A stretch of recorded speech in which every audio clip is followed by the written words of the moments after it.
Hi, I'm Edward Current. I recently made a video called I Hate Phony Christians about people who pick and choose from the Bible. Now, just to be clear, the whole Bible really is the true Word of God, all of it.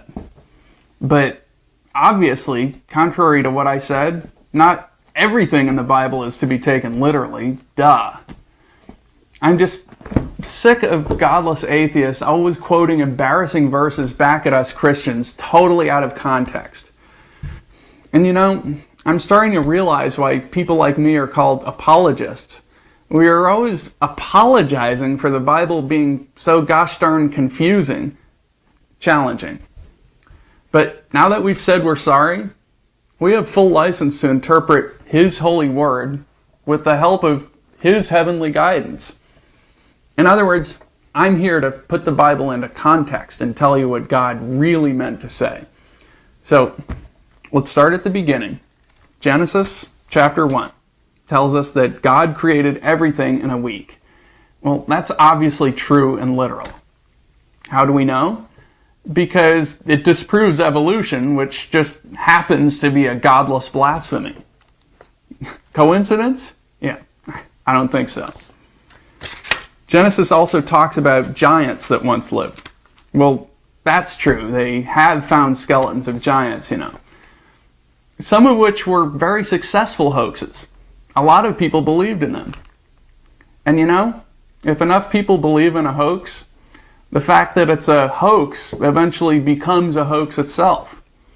It's kind of like Christianity. It started off as just a bunch of inspirational stories, but then so many people believed that they actually happened, us believers went looking for evidence that they really did. Evidence like those skeletons of giants. Atheists, I hate to say this, but that is a big fat checkmate. Okay.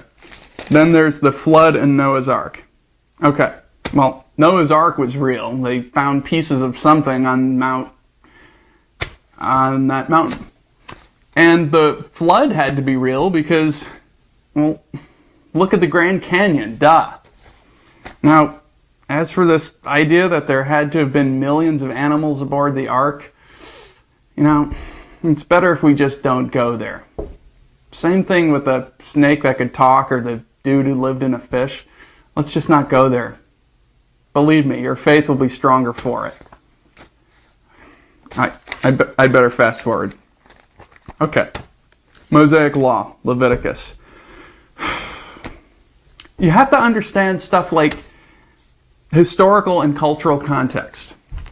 Leprosy was huge back then. That's why there are all of those parts about clean versus unclean.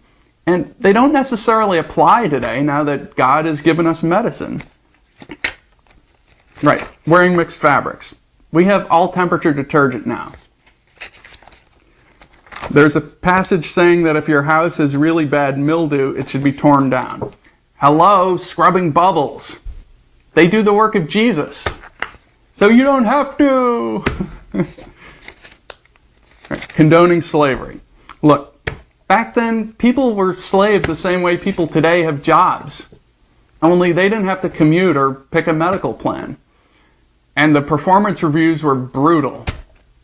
My point is, the Bible needs to be read in the context of the time when those desert goat herders, God, wrote it.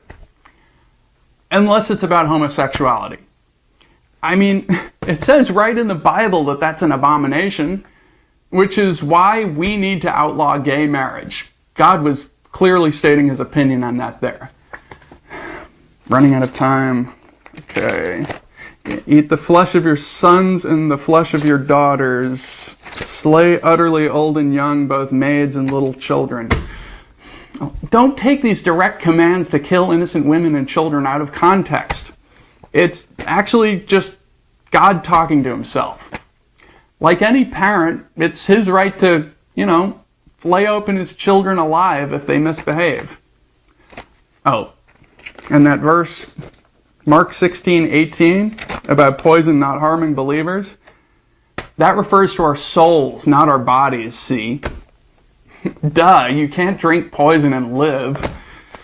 Besides, a lot of passages like that one were added centuries later by editors and translators who revised the Bible over and over, with God guiding them, of course.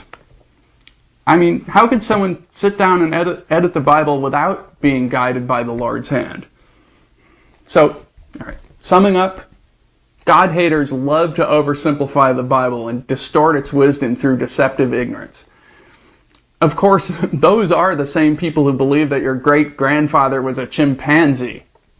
Are you really going to listen to a twisted version of the Bible from some godless nutjob who just opens the book and reads it aloud?